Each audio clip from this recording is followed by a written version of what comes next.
Shalom rekan-rekan sekalian, kita bertemu kembali di dalam Terang Bagi Jalanku episode yang kedua. Kita akan melanjutkan pembacaan kita dari surat Filipi, tapi sebelumnya saudara saya mengingatkan kita untuk mengingat-ingat terus ayat hafalan kita.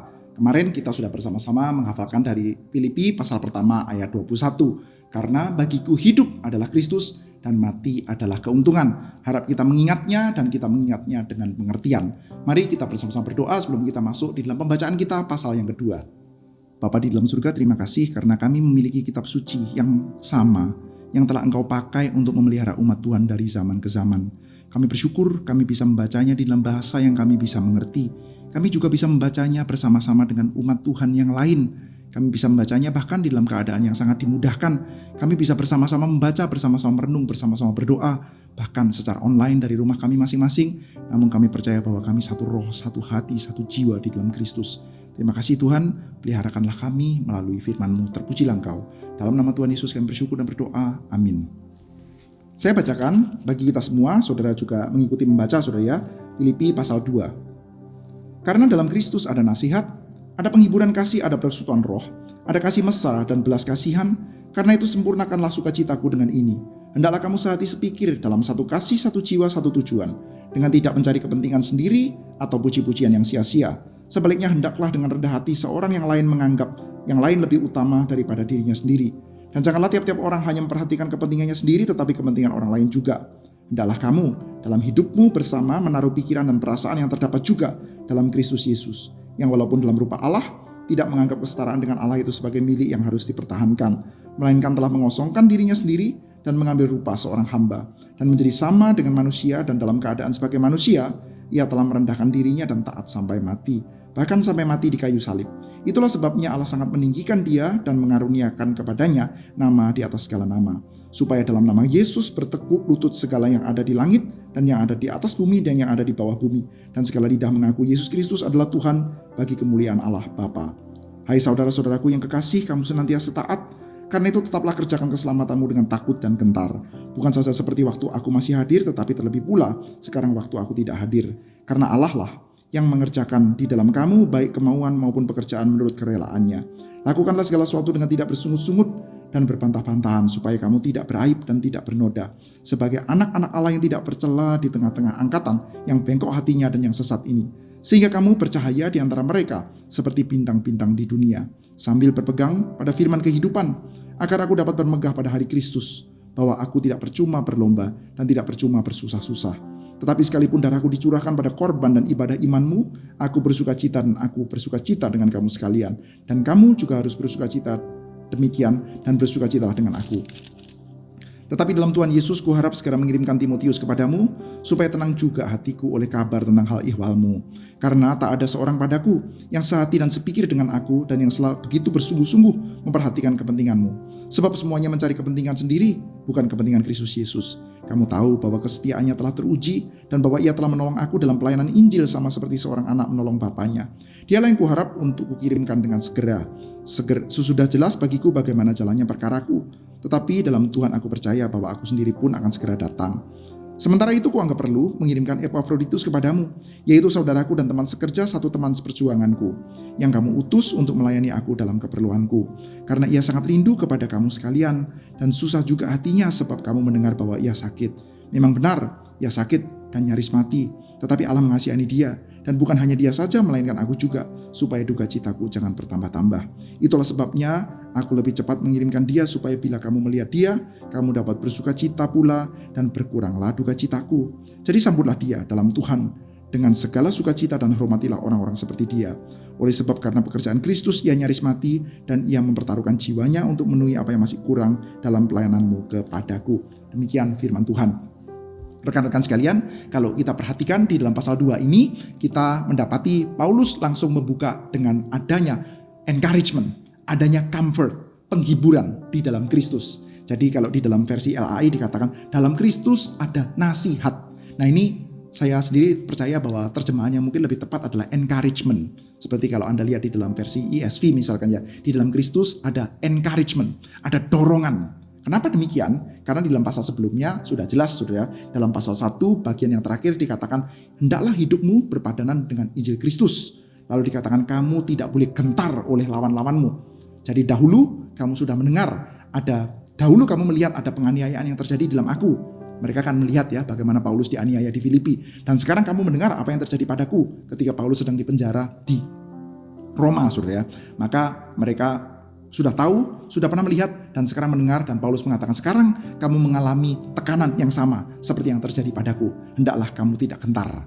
Bagaimana bisa tidak gentar? Dalam pasal 2 dikatakan, dalam Kristus ada encouragement. Dalam Kristus ada dorongan. Dalam Kristus ada penghiburan. Nah, tapi tidak cukup sampai di situ, sudah dikatakan bahwa dalam Kristus ada penghiburan kasih, ada persekutuan roh, ada kasih mesra, belas kasihan. Karena itu sempurnakanlah sukacitaku dengan ini. Hendaklah kamu sehati sepikir, satu kasih, satu jiwa, satu tujuan, dengan tidak mencari kepentingan sendiri atau puji-pujian yang sia-sia.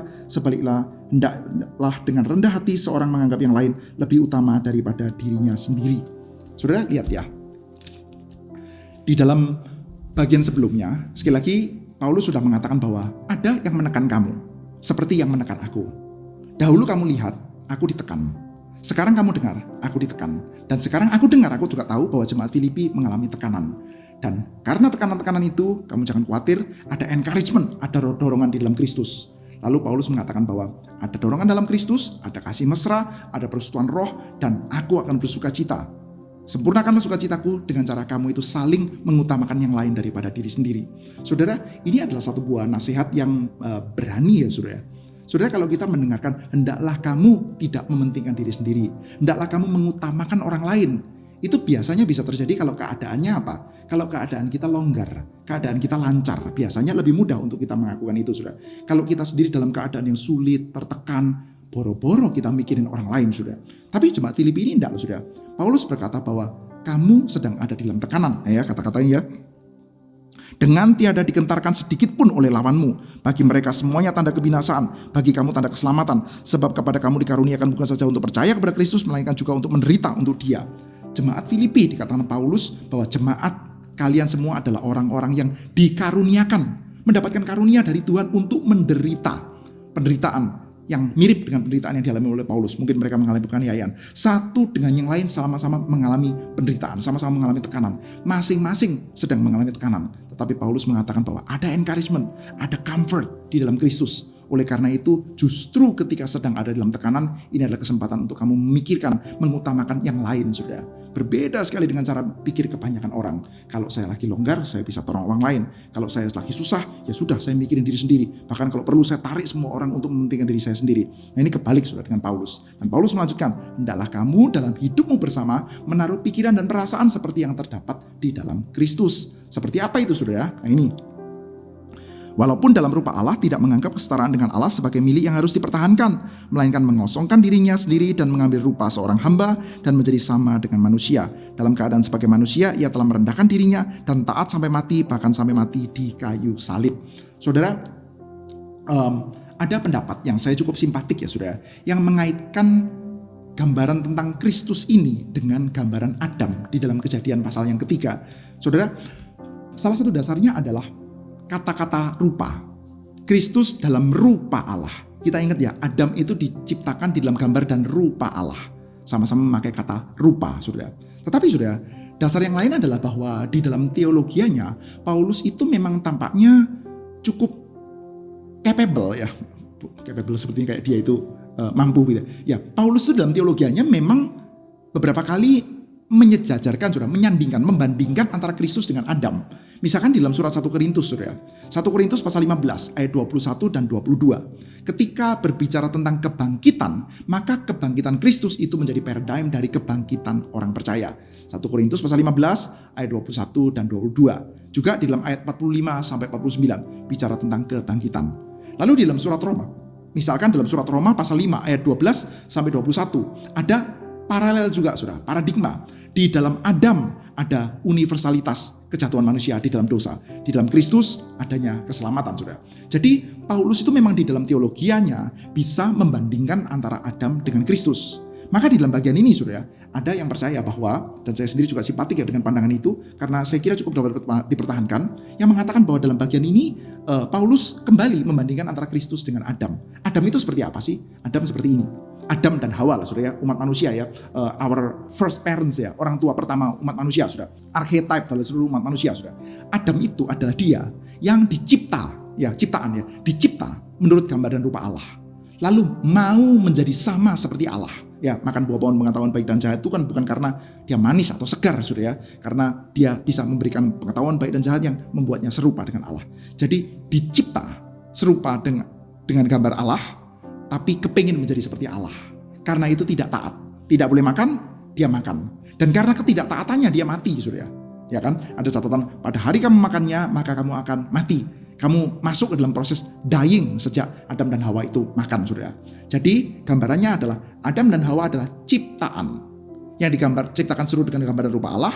Lalu dia mau menjadi sama seperti Allah. Dengan jalan ketidaktaatanlah mereka akan mati, saudara. Sementara Kristus kebalikan. Kristus adalah Allah, saudara. Dalam rupa Allah, Kristus adalah Allah, setara dengan Allah.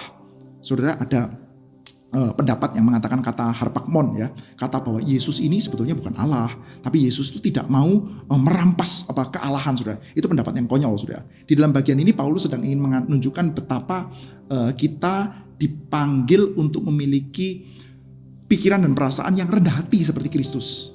Saudara, saya kira sama sekali tidak rendah hati ya kalau Kristus yang bukan Allah tidak mempertahankan kesetaraannya dengan Allah. Lah, memang bukan Allah kok. Ya itu nggak rendah hati sama sekali, saudara. Kalau saya misalkan mengatakan seperti ini, saya tidak menganggap kesetaraan saya dengan presiden. Jadi kalau saya datang ke dalam rumah Anda, saya jangan disambut seperti presiden ya. Saya tidak mau mempertahankan keserupaan saya dengan presiden. Orang akan mengatakan kepada saya, loh kamu memang bukan presiden. Ini bukan contoh kerendah hatian sama sekali, ini contoh ketinggi hatian, saudara. Dalam bagian ini kita mendapati dengan jelas, saudara, Kristus itu Allah. Kristus Allah, dalam rupa Allah. Tidak memandang kesetaraan dengan Allah itu sebagai milik yang harus dipertahankan, tapi dia memilih untuk mengosongkan dirinya dan menjadi sama seperti manusia. Sama seperti manusia, menjadi hamba dan taat sampai mati, saudara. Di dalam ketaatannya itulah dia mati. Bukan cuma mati, saudara, mati di atas kayu salib. Saudara, kita yang hidup dalam zaman ini, saudara, sangat sulit untuk mengerti apa itu salib, saudara. Kita itu tidak pernah berjalan di Bukit Golgota, Bukit Tengkorak. Kita nggak pernah, saudara. Kita itu tidak pernah berjalan di dalam satu buah tempat di mana kaki kita itu bisa menginjak tengkorak-tengkorak tuh. Ada kepalanya orang yang mungkin akan berderak-derak di kaki kita. Ada bau busuk dari mayat-mayat yang tidak dikuburkan, saudara. Dan Yesus ada di atas kayu salib, saudara. Kita tidak bisa membayangkan, saudara, betapa horrible-nya salib, saudara. Tetapi itulah Yesus, saudara. Dia adalah Allah yang tidak memandang kesetaraannya dengan Allah itu sebagai milik yang harus dipertahankan. Dia taat menjadi manusia, menjadi hamba, dan di dalam ketaatannya itulah, saudara, dia mati, saudara. Ini adalah paradigm yang sekarang harus diambil oleh jemaat Filipi, yaitu bukan seperti Adam, tapi seperti Kristus. Seperti Adam itu pada umumnya manusia, kepingin mengambil jalan menanjak ke atas, dan along the way mereka mati, saudara. Karena ketidaktaatannya, along the way mereka mati, saudara. Along the way-nya mematikan banyak orang juga, saudara. Nah, di sini, saudara, kita melihat ya, Kristus sebaliknya. Kristus taat dan jalannya itu ke bawah, saudara. Dan ketika dia mati, matinya adalah dalam ketaatan kepada Allah. Dan selanjutnya dicatat seperti ini. Itulah sebabnya Allah sangat meninggikan dia dan mengaruniakan kepadanya nama di atas segala nama, supaya dalam nama Yesus bertekuk lutut segala yang ada di langit, yang ada di atas bumi, dan yang ada di bawah bumi. Dan segala lidah mengaku Yesus Kristus adalah Tuhan bagi kemuliaan Allah Bapa. Ada pendapat, saudara, yang mengatakan bahwa Filipi pasal 2, ayat 5-11 ini bukan langsung berasal dari Paulus. Tetapi Paulus mengutip dari pre-existing him, sebelum dia. Apa alasannya mereka punya pendapat itu? Jawabannya menurut mereka adalah karena biasanya Paulus itu kalau bicara tentang kematian, pairingnya dengan kebangkitan. Paulus kan sangat menekankan tentang pentingnya kebangkitan, saudara. Jadi bicara Kristus mati, Kristus bangkit, saudara. Tapi dalam bagian ini kebangkitan Kristus nggak dicatat. Bukan berarti Paulus tidak percaya Kristus bangkit ya. Tapi dalam bagian ini stressingnya, tekanannya adalah kepada mengosongkan diri, ketaatan, kematian. Dan langsung kita mendapatkan catatan, itulah sebabnya Allah sangat meninggikan dia dan mengaruniakan kepadanya nama di atas segala nama, supaya dalam nama Yesus Kristus bertekuk lutut segala yang ada di langit dan yang ada di atas bumi dan yang ada di bawah bumi, dan segala lidah mengaku Yesus Kristus adalah Tuhan bagi kemuliaan Allah Bapa. Di dalam kita punya standar teologi kan jelas ya. Kristus Allah menjadi manusia, inkarnasi. Lalu hidup di dalam ketaatan sebagai manusia, menderita lalu mati di atas kayu salib. Setelah mati, dia bangkit. Setelah bangkit, dia naik ke sorga. Setelah itu dia akan datang kembali, saudara. Nah, itu adalah full kemuliaan Kristus, saudara. Mati, bangkit, naik. Tapi dalam bagian ini, saudara, kebangkitan dan kenaikan, resurrection dan ascension, dua-duanya kok nggak ada, saudara. Kelihatannya kayak bukan teologi Paulus deh. Nah, saudara, kita nggak tahu ya, saudara. Pendapat itu bisa macam-macam ya. Apakah ini Paulus mengutip dari pre-existing him, di mana memang nggak apa-apa, saudara ya, tapi masuk ke dalam surat Paulus. Tetapi memang tekanannya dalam bagian ini adalah bukan kepada kebangkitannya, tekanannya adalah kepada kematiannya, ketaatan sampai mati, bahkan mati di atas kayu salib, saudara. Itu tekanannya. Jadi dalam bagian ini kemuliaan Kristus ada pada bagaimana dia merendahkan diri dan taat sampai mati. Maka dikatakan dalam pikiranmu, taruhlah pikiran dan perasaan yang ada di dalam Kristus. Dia Allah menjadi manusia, taat sampai mati di atas kayu salib. Itulah kemuliaannya. Jadi nggak tunggu kebangkitan penting sekali, saudara ya. Tetapi dalam bagian ini itulah kemuliaannya ketika dia turun dan taat sampai mati, saudara. Maka saudara, kita melihat ya bagian selanjutnya. Hai saudara-saudara yang kekasih, kamu senantiasa taat, karena itu tetaplah kerjakan keselamatanmu dengan takut dan gentar, bukan saja seperti waktu aku masih hadir, tetapi terlebih pula sekarang waktu aku tidak hadir. Saudara, dengan dasar pikiran dan perasaan yang serupa dengan Kristus, maka mereka dipanggil untuk menghidupi keselamatan yang telah mereka terima. Saudara, kadang-kadang kita orang Injili dan orang Protestan ya, dengan teks seperti ini bisa agak bingung, saudara. Loh, keselamatan kok dikerjakan? Orang yang menganggap bahwa Filipi pasal 2 ayat 5 sampai 11 itu bukan langsung berasal dari Paulus, juga berpendapat secara teologis. Mereka mengatakan Paulus ya, kalau bicara tentang Kristus yang mati dan bangkit, itu hampir selalu bicara tentang redemption atau penebusan. Kristus mati dan bangkit untuk menebus dosa kita. Biasanya begitu, saudara. Anda kalau saya tanya, untuk apa Kristus mati dan bangkit? Anda juga akan menjawab, untuk menebus dosa kita. Tapi kalau kita perhatikan dalam Filipi pasal 2, kematian Kristus dengan tidak dicatat kebangkitannya ya. Kematian Kristus tidak dicatat untuk menghapus dosa kita.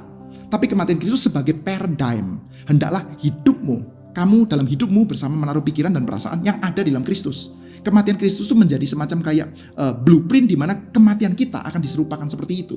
Nanti dalam pasal 3 Paulus akan mengatakan lagi itu. Yang kukehendaki adalah mengenal dia, kuasa kebangkitannya, bersekutu dalam penderitaan dan menjadi serupa dalam kematian. Kematian Kristus adalah paradigm. Menebus, ya sudah pasti, sudah kita percaya teologi penebusan. Tapi dalam bagian ini yang ditekankan adalah paradigm. Kematian Kristus itu adalah paradigma. Dan sekarang kita disuruh mengerjakan keselamatan. Lu ini apa-apaan? Kok jadi justification by works? Ini bertentangan dengan surat Roma, bertentangan dengan surat Galatia, bertentangan dengan surat Efesus misalkan. Tapi tidak, saudara. Paulus tidak sedang contradicting himself, saudara. Di dalam bagian ini kita mesti sadar ya, ini surat loh. Kalau jemaat Filipi tidak punya problem yang sama dengan surat jemaat Roma, jemaat Filipi tidak punya problem yang sama dengan jemaat Galatia, ya tulisannya tidak sama. Problemnya mereka memang tidak sama, saudara. Jemaat Filipi tampaknya tidak ada problem dengan justification by grace through faith. Problemnya mereka adalah mereka saling menganggap satu dengan yang lain masing-masing lebih penting. Maka Paulus mengatakan bahwa jadikanlah Kristus sebagai paradigm. Dan ketika kamu menjadikan Kristus sebagai paradigma di dalam kehidupan, maka kerjakanlah hidup seperti itu di dalam kehidupanmu dengan takut dan gentar. Dengan tidak usah digentarkan oleh lawan-lawanmu, tapi takut dan gentar kepada Kristus dan jalankan pola kehidupan seperti itu. Lalu sudah di dalam ayat selanjutnya langsung dijelaskan kok. Karena Allah lah yang mengerjakan di dalam kamu baik kemauan maupun pekerjaan menurut kerelaannya. Jadi ketika kita bisa mengerjakan keselamatan kita dengan takut dan gentar, berjalan di dalam ketaatan dan berharap suatu hari nanti ketika kita mengalami kematian kita adalah kematian karena Injil, karena ketaatan kepada Allah seperti Kristus. Maka itu semua adalah karena Allah yang bekerja di dalam kita. Baik kemauan kita maupun pekerjaan kita, itu semua dikerjakan oleh Allah karena kerelaannya Dia, saudara. Selanjutnya ya, dibacakan di dalam ayat 17 dan 18. Tetapi sekalipun darahku dicurahkan pada korban dan ibadah imanmu, aku bersukacita dan aku bersukacita dengan kamu sekalian. Kamu juga harus bersukacita dengan demikian dan bersukacitalah dengan aku. Sekalipun darahku dicurahkan pada korban dan ibadah imanmu. Apa artinya, saudara? Paulus mengatakan bahwa darahku dicurahkan sebagai drink offering. Apa artinya? Apakah Paulus dalam bagian ini sedang berbicara bahwa kemungkinan dia mati? Kalau di dalam pasal pertama kita melihat Paulus kelihatannya cukup yakin kalau dia itu akan dibebaskan, saudara. Saudara, memang ya, kalau kita lihat di dalam surat 2 Timotius, Paulus juga berbicara tentang korban, darahnya dia, saudara. Saya coba bacakan ya pasal 4 ayat 6. Paulus mengatakan seperti ini. Mengenai diriku, darahku sudah mulai dicurahkan sebagai persembahan dan saat kematianku sudah dekat. Paulus ketika dia dipenjara di Roma yang kedua kalinya, waktu dia tulis surat 2 Timotius, saudara, dia sedang kemungkinan dalam penjara di Roma yang kedua kalinya. Sementara ini, saudara, dia sedang di penjara di Roma yang pertama kalinya, saudara. Waktu dalam 2 Timotius memang dia hampir mati, saudara. Hampir dihukum mati. Dia mengatakan darahku sudah dicurahkan sebagai kurban. Di dalam bagian ini ada kata-kata yang sama. Darahku dicurahkan sebagai kurban. Tapi dalam bagian ini dia punya keyakinan yang cukup besar untuk lolos kok, saudara. Jadi dia tidak lagi berbicara tentang kematiannya. Tapi dia lagi berbicara tentang pelayanannya dia sebagai satu buah korban bersama dengan pelayanannya jemaat Filipi. Karena kata-katanya seperti ini. Sekalipun darahku dicurahkan pada korban dan ibadah imanmu. Ibadah imanmu. Jadi ada ibadahnya jemaat Filipi, ada korban. Jadi kalau di dalam perjanjian lama itu ada sacrifice, lalu ada drink offering, satu pasangan, saudara. Jemaat Filipi menderita karena Injil, Paulus menderita karena Injil, dan Paulus bersuka cita karena itu. Kita bersama-sama sedang bersekutu di dalam penderitaan karena Injil, dan Tuhan Allah akan memandang ini sebagai satu buah korban yang harum di hadapan Dia. Selanjutnya, saudara, Paulus mengatakan, saya tetap ingin memastikan hal itu dengan suatu hari nanti mengirimkan Timotius. Paulus ini, saudara, adalah flesh and blood, saudara. Dia manusia.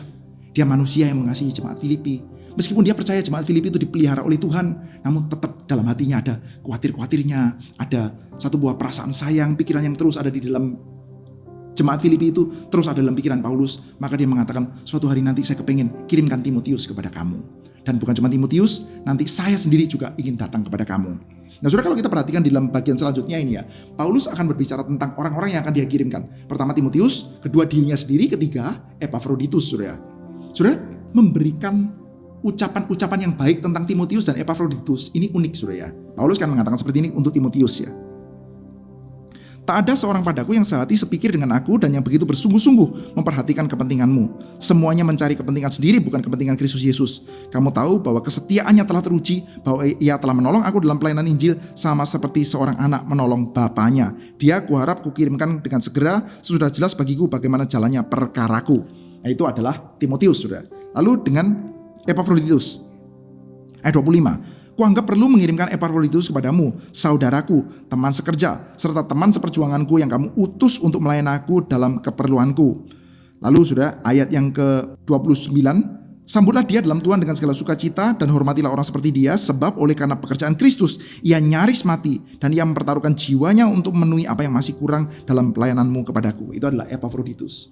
Sudah, kita mengingat ya, Paulus ketika dia itu memberikan banyak masukan kepada jemaat Filipi, dia tidak banyak, bukan tidak ada ya, tidak banyak memberikan gambaran-gambaran dari perjanjian lama. Karena jemaat ini memang adalah jemaat yang sangat non-Yahudi. Tetapi saudara, cara yang dipakai Paulus adalah dengan memberikan contoh-contoh yang nyata. Yang pertama, pasal pertama, dia menjadikan dirinya sendiri ketika dia kabarkan hal ihwalnya dia. Saya sedang dipenjara di Roma, tetapi Injil makin maju. Dia beritakan itu. Dirinya sendiri sebagai paradigma. Kedua, tadi kita melihat Kristus tentu saja sebagai puncaknya adalah paradigma, yaitu bahwa dia Allah, tidak mempertahankan, lalu memilih untuk menjadi serupa dengan manusia, lalu taat sampai mati. Itu adalah kemuliaan. Tapi saudara, kalau kita bicara tentang Paulus dan Kristus, wah, dua-duanya itu kan, kalau bahasanya orang sekarang itu level dewa ya saudara. Disuruh serupa dengan Paulus itu level dewa saudara. Disuruh serupa dengan Kristus itu level dewa. Rasanya gak mungkin bisa tercapai, kayaknya kan begitu saudara ya. Mana bisa kita serupa dengan Kristus? Level dewa itu. Nah, saudara, selanjutnya kita melihat Isa loh. Coba lihat tuh. Ada Timotius, ada Epafroditus. Epafroditus siapa? Epafroditus adalah seorang di antara kamu yang kamu sendiri utus untuk melayani aku. Ternyata bisa juga tuh. Jadi saudara, kadang-kadang ya kita kalau bicara tentang Kristus, mari kita serupa Kristus. Itu adalah cita-cita yang kayak gak mungkin tersampaikan, saudara. Serupa Paulus, itu juga seperti kayak cita-cita yang gak mungkin tersampaikan, saudara. Tetapi saudara, kita lupa, saudara. Kristus tuh manusia loh. Dia itu manusia loh. Dia Allah ya, tapi dia adalah manusia yang seutuhnya, saudara. Jadi sebagai manusia yang sempurna, kita akan disempurnakan seperti Kristus, saudara. Paulus juga manusia, saudara. Dan oke lah, katakanlah Paulus dan Timotius itu Paulus dan Kristus itu manusia, tapi kelihatannya manusia yang di atas, saudara. Tapi kita melihat ada contoh-contoh yang juga jelas, yaitu Timotius, yaitu Epafroditus, saudara. Jadi kita perlu punya mindset, saudara. Apapun saja yang diperintahkan di dalam kitab suci kita, ini bukan perintah yang tidak bisa dijalankan, saudara. Kitab suci kita tidak memberikan kepada kita perintah, dorongan, ya, encouragement yang tidak bisa dijalankan. Kita bisa serupa Kristus. Kita bisa punya paradigma hidup seperti Paulus yang merendahkan diri, yang taat, bahkan kalau mati dalam ketaatan untuk beritakan Injil. Itu bisa, saudara. Kita bisa melihat ada dalam Timotius dan Epafroditus, saudara. Dan kita lihat ya, Siapa itu Epafroditus? Kuanggap perlu mengirimkan Epafroditus kepadamu, yaitu saudaraku, teman sekerja, seperjuanganku yang kamu utus untuk melayan aku dalam keperluanku. Karena ia sangat rindu kepada kamu sekalian dan susah hatinya sebab kamu mendengar bahwa ia sakit. Kita nggak tahu dia sakit apa, saudara. Tapi yang menarik adalah susah hatinya sebab ia mendengar bahwa kamu mendengar bahwa ia sakit. Ia sangat rindu kepada kamu sekalian, susah hatinya sebab kamu dengar bahwa ia sakit. Epafroditus susah karena kamu mendengar bahwa dia sakit. Dia bukan sekedar susah karena sakit. Dia sakit dan dia susah karena jemaat itu khawatir terhadap dia. Lalu saudara Paulus melanjutkan, memang benar ia sakit nyaris mati, tapi Allah mengasihani dia. Mungkin ada mujizat saudara. Bukan hanya dia saja, melainkan aku juga, supaya duka citaku jangan bertambah-tambah. Paulus juga berduka cita ketika melihat Epafroditus itu sakit saudara. Sekali lagi Paulus ini flesh and blood. Dia manusia saudara. Dia adalah manusia yang hidup di dalam zamannya dia. Dia mengasihi Epafroditus, dia mengasihi jemaat Filipi, dan mereka saling mengasihi, saudara. Jemaat Filipi sedih ketika Epafroditus sakit. Paulus juga sedih ketika Epafroditus sakit. Dan Paulus mengatakan, saya akan kirimkan Epafroditus balik kepada kamu, supaya kamu bersuka cita. Dan ketika kamu bersuka cita, saya pun juga berkurang duka citanya, saudara. Dan kita melihat ya, Paulus mengatakan tentang Epafroditus, sambutlah dia dalam Tuhan dengan segala sukacita dan hormatilah orang seperti dia. Sebab oleh karena pekerjaan Kristus ia nyaris mati. Oleh karena pekerjaan Kristus ia nyaris mati. Apa ini saudara? Epafroditus ngapain saudara? Apa yang dimaksudkan oleh pekerjaan Kristus ia nyaris mati saudara? Nah ini everybody's guess saudara. Orang bisa nebak macam-macam saudara. Kita nggak tahu. Mungkin dia lagi memberitakan Injil dipukuli orang sampai hampir mati atau gimana, kita nggak tahu saudara. Tetapi saudara, kalau kita mau stick to the text, kalau kita betul-betul mau nempel ya di dalam teksnya, kita bisa melihat sedikit hint. Ini bukan kesimpulan yang pasti, tapi teksnya seperti kayak mengajak kita untuk melihat kepada arah tertentu, sudah. Apa yang dilakukan oleh Epafroditus yang oleh Paulus disebut sebagai oleh karena pekerjaan Kristus ia nyaris mati. Apa itu, sudah? Ini. Ku anggap perlu ayat 25 ya, ku anggap perlu mengirim Epafroditus kepadamu, yaitu saudaraku dan teman sekerja serta teman seperjuanganku yang kamu utus untuk melayani aku dalam keperluanku. Jadi yang pertama, Epafroditus itu siapa dan melakukan apa? Orang yang kamu utus untuk melayani keperluanku. Apa itu saudara keperluannya Paulus? Apa itu artinya Epafroditus diutus untuk melayani Paulus? Pasal 4 ayat 18. Kini aku telah menerima semua yang aku perlu daripadamu. Malahkan lebih daripada itu aku berkelimpahan, karena aku telah menerima kirimanmu dari Epafroditus. Suatu persembahan yang harum, suatu korban yang disukai dan berkenan kepada Allah. Jadi apa yang dilakukan oleh Epafroditus sudah? Kelihatannya dia bukan memberitakan Injil lalu dipukulin orang. Epafroditus itu disuruh untuk menjadi kurir, mengirimkan hal-hal yang diperlukan oleh Paulus di dalam penjara. Dan itu perlu sudah ya. Penjara pada waktu itu kan maksudnya bukan di bawah pemerintah ya. Kayak sekarang orang di penjara dipelihara oleh pemerintah sudah. Pada waktu itu orang di penjara perlu ada orang-orang yang memang mengirimkan makanan, mengirimkan uang untuk dia bisa self-sustain sudah. Dan jemaat Filipi melakukan itu. Jemaat Filipi memberikan bantuan-bantuan material, bantuan-bantuan finansial kepada Paulus. Mereka ingin melakukan sendiri, tapi mereka tidak berkesempatan, maka mereka kirimkan Epafroditus. Kemungkinan ketika dalam perjalanan Epafroditus sakit. Tapi ketika sakit dia tetap memaksakan diri sudah. Karena dia tahu ini adalah untuk pekerjaan Injil. Untuk menyokong Paulus untuk pekerjaan Injil, maka dia lakukan itu terus. Dan dia nyaris mati. Lalu dia terima mujizat mungkin sudah, lalu dia sembuh sudah. Dan Paulus mengatakan bahwa itu artinya dia sedang berjuang untuk Kristus. Ia nyaris mati karena Kristus. Sudah, kalau kita punya gambaran ya, nyaris mati karena Kristus, kelihatannya harus yang super power begitu sudah ya. Entah KKR di hadapan ribuan orang, atau memberitakan Injil lalu ditolak banyak orang, dipukuli massa, kayaknya seperti kayak harus pekerjaan-pekerjaan spektakuler seperti itu sudah. Sepertinya sementara yang dilakukan oleh Epafroditus nih jauh lebih sederhana. Dia menjadi kurir saja sudah.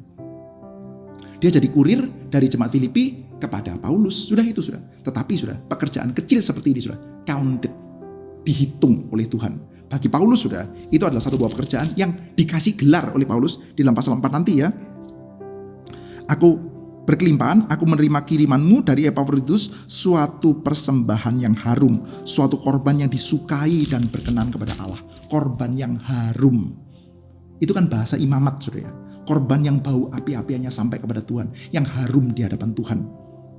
Ketika itu korban-korban dalam perjanjian lama itu ya dilakukan dengan hati yang tidak beres. Dalam kitab Yesaya, Tuhan Allah bilang, aku muak, jemu dengan baunya. Tapi dalam bagian ini sudah, ketika pekerjaan sederhana dilakukan oleh Epafroditus yaitu membawa persembahan sebagai kurir saja, membawa bantuan material dan finansial kepada Paulus. Hal yang kelihatan trivial, kelihatan kecil sudah, cuma sebagai kurir saja. Paulus mengatakan ini adalah satu buah persembahan yang harum, yang disenangi oleh Allah. Dia nyaris mati karena pekerjaan Kristus. Saudara, kita semua ini ya akan dipercayakan oleh Tuhan pekerjaan Injil, pekerjaan Tuhan di dalam bentuk yang berbeda-beda. Beberapa orang akan tepuk tangan lalu mengatakan luar biasa, sungguh itu pekerjaan Tuhan. Beberapa di antaranya mungkin dikesampingkan saja karena kelihatan sangat biasa. Mungkin cuma dalam tanda kutip mendoakan, cuma memberikan word of encouragement, cuman membagikan brosur, bukan membagikan traktat, membagikan brosur. Kelihatannya sangat biasa, cuman menjadi penyambut sudah. Tetapi hal-hal yang kita lakukan untuk Injil Tuhan itu tidak pernah tidak dihitung oleh Tuhan. Di dalam Injil Matius sudah ya, saya bacakan sedikit ya. Dalam konteks perutusan Injil ya, Matius pasal 10 ya, Tuhan Yesus mengatakan, barang siapa memberi air sejuk secangkir saja pun, kepada salah seorang yang paling kecil ini, karena ia muridku, aku berkata kepadamu, sesungguhnya ia tidak akan kehilangan upahnya daripadanya. Pekerjaan Tuhan yang kelihatan kecil saja, ketika kita lakukan dalam kemurnian untuk Injil Tuhan, dalam ketaatan kepada Tuhan, itu akan berbau harum di hadapan Tuhan. Harap sudah ini bisa encourage kita sudah, untuk kita sadar Tuhan punya panggilan apa kepada saya. Gak mungkin gak ada sudah, gak mungkin gak ada. Kita pasti akan mempunyai panggilan dan kita bisa kerjakan itu dengan setia sudah. Tuhan pandang itu sebagai satu buah pekerjaan yang disenangi oleh Tuhan. Puji Tuhan, saudara-saudara sekalian. Ya, hari ini saya mengajak kita untuk berdoa untuk beberapa pokok doa. Ya, harap nanti saudara bisa mendoakan pokok-pokok doa ini. Lalu nanti kita akan masuk ke dalam satu ayat hafalan bagi kita semua. Yang pertama, mari kita bersama-sama berdoa meminta untuk diberikan hati yang rela untuk memandang satu orang dengan yang lain lebih utama dari diri kita dalam masa-masa sulit, dalam masa-masa tekanan. Jadi kita berdoa, kita bisa memandang orang lain penting, kita bisa memperhatikan orang lain bukan sekedar kalau kita dalam keadaan longgar, tapi dalam keadaan tekanan pun, saudara, karena kita percaya ada penghiburan kasih dalam Kristus, ada encouragement dalam Kristus, maka kita menganggap yang lain itu lebih utama bahkan dalam keadaan kita tertekan, saudara. Yang kedua, kita meminta keserupaan dengan Kristus, Christ likeness. Kita kepingin dalam hidup kita ada pikiran dan perasaan yang sama seperti yang terdapat di dalam Kristus Yesus. Dia itu tidak menganggap kesetaraan dengan Allah sebagai milik yang harus dipertahankan. Maka kita juga mau hidup di dalam ketaatan seperti Kristus. Kalau kita mengalami penderitaan, kita mengalami kematian, biarlah penderitaan dan kematian kita adalah di dalam rangka kesetiaan kita, di dalam menaatin Kristus. Selanjutnya, Tuhan kiranya mengaruniakan kepada kita kesetiaan akan kesadaran di dalam pekerjaan pekabaran Injil. Seperti Epafroditus kelihatan sederhana, kita nggak tahu, mungkin cuma menjadi kurir saja, tetapi dijalankan di dalam kesetiaan, dalam kesederhanaan, dalam kesadaran bahwa ini adalah untuk pekerjaan Injil Tuhan. Kita doakan 3 hal itu ya saudara ya. Yang pertama, minta hati supaya kita memandang satu dengan lain lebih penting di dalam keadaan kita tertekan sekalipun. Yang kedua, meminta hati yang serupa dengan Kristus, yang taat. Yang ketiga, kita meminta Tuhan karuniakan kesetiaan di dalam pekerjaan-pekerjaan yang Tuhan percayakan dalam kesadaran akan pekerjaan Injil Tuhan. Selanjutnya, saya mengajak kita untuk menghafalkan satu ayat saja di dalam pasal 2 ayat 13 surat Filipi ini. Karena Allah lah yang mengerjakan di dalam kamu baik kemauan maupun pekerjaan menurut kerelaannya. Sekali lagi, Filipi pasal 2 ayat 13, karena Allah lah yang mengerjakan di dalam kamu baik kemauan maupun pekerjaan menurut kerelaannya. Dengan pengertian ya saudara, kita hafal dengan pengertian. Kita sadar kita mesti mengerjakan keselamatan kita dengan takut dan gentar. Tapi bukan kita sendiri yang mengerjakan, Allah yang mengerjakan di dalam kerelaannya. Kalau kita punya kemauan, kalau kita bisa mengerjakan, itu semua adalah karena Allah yang mengerjakan, bukan kekuatan kita sendiri. Baik rekan-rekan sekalian, kiranya Tuhan memberkati setiap kita. Terpujilah Tuhan.